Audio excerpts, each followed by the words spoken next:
போர் நிறுத்த ஒப்பந்தப்படி இஸ்ரேலிய படைய கைதிகளில் மேலும் 6 பேரை ஹமாஸ் விடுதலை செய்யவுள்ளதாக ஊடகங்கள் செய்தி வெளியிட்டுள்ளன. இஸ்ரேல் மற்றும் ஹமாஸ் இடையே ஓராண்டாக நீடித்து வந்த போர் தற்காலிகமாக நிறுத்தப்பட்டுள்ளது. இதனிடையே போர் நிறுத்த ஒப்பந்த அடிப்படையில் ஹமாஸ் தங்கள் வசம் உள்ள இஸ்ரேலிய பணைய கைதிகளை விடுதலை செய்ய ஒப்புக்கொண்டது. பணைய கைதிகளுக்கு ஈடாக இஸ்ரேல் தங்கள் நாட்டு சிறைகளில் உள்ள பலஸ்தீனிய கைதிகளை விடுதலை செய்ய ஒப்புக்கொண்டுள்ளது. போர் நிறுத்தத்தின் முதற்கட்டமாக 6 வாரங்களில் 33 பணைய கைதிகளை விடுதலை செய்ய ஹமாஸ் ஒப்புக்கொண்டது. 33 பணைய கைதிகளுக்கு ஈடாக தங்கள் நாட்டு சிறைகளில் உள்ள பாலஸ்தீனியர்கள் 1904 பேரை இஸ்ரேல் விடுதலை செய்கின்றது. பணைய கைதிகள் 33 பேரில் சிலர் உயிரிழந்துள்ளதாக ஹமாஸ் தெரிவித்துள்ள நிலையில் 6 வார போர் நிறுத்தம் நடைமுறையில் உள்ள நிலையில் இதுவரை இஸ்ரேலிய பணைய கைதிகளில் 24 பேரை ஹமாஸ் விடுதலை செய்துள்ளது. அதற்கு ஈடாக இதுவரை பாலஸ்தீனியர்கள் 1000க்கும் அதிகமானோரை இஸ்ரேல் விடுதலை செய்திருக்கின்றது. காசாவில் இன்னும் 73 இஸ்ரேலியர்கள் பணைய கைதிகளாக உள்ளதாகவும் இதில் 36 பேர் உயிரிழந்திருக்கலாம் எனவும் இஸ்ரேல் தெரிவித்துள்ளது. இந்த நிலையில் போர் நிறுத்த ஒப்பந்தப்படி இஸ்ரேலிய பணைய கைதிகளில் மேலும் 6 பேரை ஹமாஸ் ஆயுத குழு வரும் சனிக்கிழமை விடுதலை செய்யவுள்ளது. அத்தோடு தங்கள் பிடியில் உள்ள பணைய கைதிகளில் கொல்லப்பட்ட 4 இஸ்ரேலியர்களின் உடல்களையும் ஹமாஸ் ஆயுத குழு வரும் வியாழக்கிழமை இஸ்ரேலிடம் ஒப்படைக்கின்றது. இதற்கு ஈடாக இஸ்ரேல் தங்கள் நாட்டு சிறைகளில் உள்ள 300க்கும் மேற்பட்ட பலஸ்தீனிய கைதிகளை விடுதலை செய்கின்றது. மேலும் காசாவிற்குள் தற்காலிக தங்கும் குடியிருப்புகள் மற்றும் கனரக வாகனங்களையும் அனுமதிக்கின்றமை குறிப்பிடத்தக்கது. சீனாவில் உள்ள சுற்றுலா தலம் ஒன்று அங்கு வருகை தரும் சுற்றுலா பயணிகளை ஏமாற்றியுள்ளதாக குற்றம் சுமத்தப்பட்டுள்ளது. சீனாவின் தென்மேற்கு சிச்சுவான் மாகாணத்தில் புதிதாக செங்டு பனி கிராமம் திறக்கப்பட்டது. இந்த நிலையில் இங்கு நிலவும் பனிப்பொழிவை பார்க்க ஏராளமான சுற்றுலா பயணிகள் அங்கு வருகை தந்துள்ளனர். இருப்பினும் அந்த இடத்தில் பருத்தி மற்றும் சோப்பு நுரையை கொண்டு பனிப்பொழிவு இருப்பது போல காட்டியுள்ளதாக சுற்றுலா பயணிகள் கவனித்துள்ளனர். இதையடுத்து ஏமாற்றமடைந்த சுற்றுலா பயணிகள் இது தொடர்பாக முறைப்பாடு அளித்துள்ளனர். பின்பு அந்த சுற்றுலா தளம் தற்காலிகமாக மூடப்பட்ட நிலையில் பின்பு தாங்கள் எதிர்பார்த்த அளவுக்கு பனிப்பொழிவு இல்லாததால் இவ்வாறு செய்ததாக நிர்வாகம் ஒப்புக்கொண்டு மன்னிப்பு கோரியுள்ளமையும் குறிப்பிடத்தக்கது. இந்தியாவில் 13 வகையான பணிகளுக்கு ஆட்கள் தேர்வு செய்வதற்கான அறிவிப்பொன்றை டெஸ்லா நிறுவனம் வெளியிட்டுள்ளது. இந்தியாவில் நுழைய மின்சார கார் உற்பத்தி நிறுவனமான டெஸ்லா சமீப காலமாக ஆர்வம் காட்டி வருகின்றது. ஆனால் வரி விகிதம் காரணமாக டெஸ்லா பின்வாங்கிய நிலையில் சமீபத்தில் கார்கள் மீதான சுங்கவரியை 110% இருந்து 70% மத்திய அரசு குறைத்தது. இதற்கிடையில் 2 நாள் பயணமாக அமெரிக்க ஜனாதிபதி டொனால்ட் டிரம்பின் அழைப்பின் பேரில் பிரதமர் மோடி கடந்த வாரம் அமெரிக்கா சென்றார்.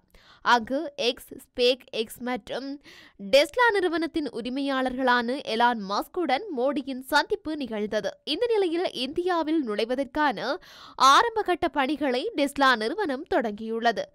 இதன் அடிப்படையில் இந்தியாவில் 13 வகையான பணிகளுக்கு ஆட்களை தேர்வு செய்வதற்கான அறிவிப்பை டெஸ்லா நிறுவனமும் லிங்க்டின் தளத்தில் வெளியிட்டுள்ளது. இதில் 5 வகையான பணிகளுக்கு தேர்வு செய்யப்பட்டுள்ளவர்கள் டெல்லி மற்றும் மும்பையிலும், எஞ்சிய பணிகளுக்கு தேர்வு செய்யப்படுபவர்கள் மும்பையில் பணியாற்ற வேண்டும் என அந்த விளம்பரத்தில் தெரிவிக்கப்பட்டுள்ளது. இதன் அடிப்படையில் டெஸ்லா நிறுவனம் விரைவில் இந்தியாவில் வர்த்தகத்தை தொடங்கும் என்று எதிர்பார்க்கப்படுகின்றமையும் இங்கு குறிப்பிடத்தக்கது.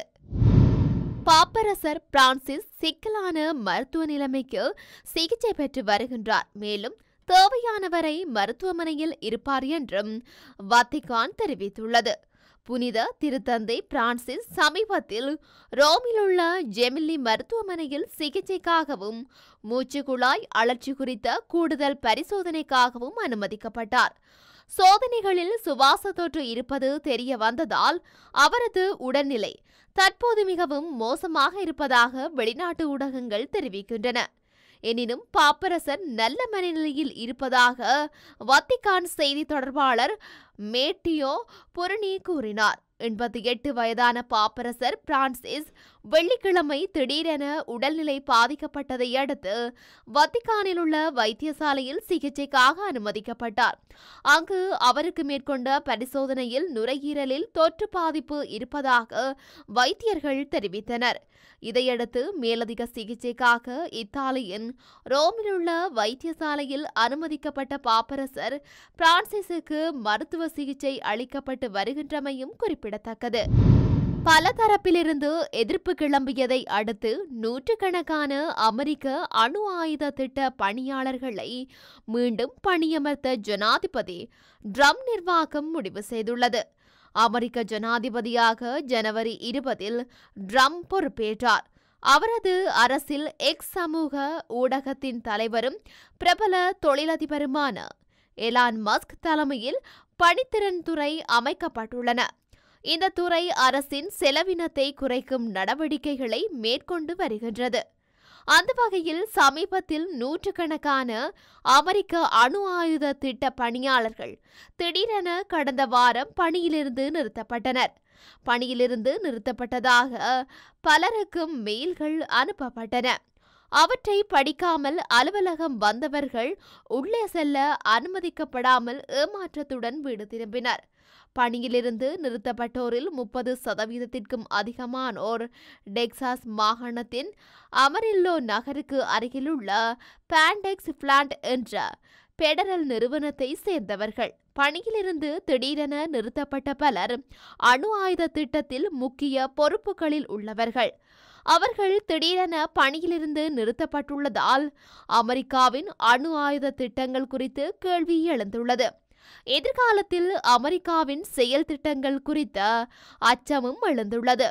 ஜனாதிபதியின் கண்மூடித்தனமான செயல்பாட்டால் உள்நாட்டில் பலவிதமான குழப்பங்கள் ஏற்படும் என பல தரப்பினரும் எதிர்ப்பு தெரிவித்துள்ளனர். இதையடுத்து தன் முடிவை நிறுத்தி வைத்துள்ள ட்ரம்ப் பணியிலிருந்து விடுவிக்கப்பட்டவர்களை மீண்டும் பணியமர்த்த உத்தரவிட்டுள்ளார். எனினும் அவர்கள் மீண்டும் பணிக்கு திரும்புவாரா என்பது தெரியவில்லை.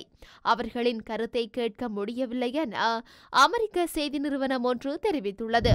டொரண்டோவில் கடும் பனிப்பொழிவு ஏற்படும் என பயண எச்சரிக்கை விடுக்கப்பட்டுள்ளது.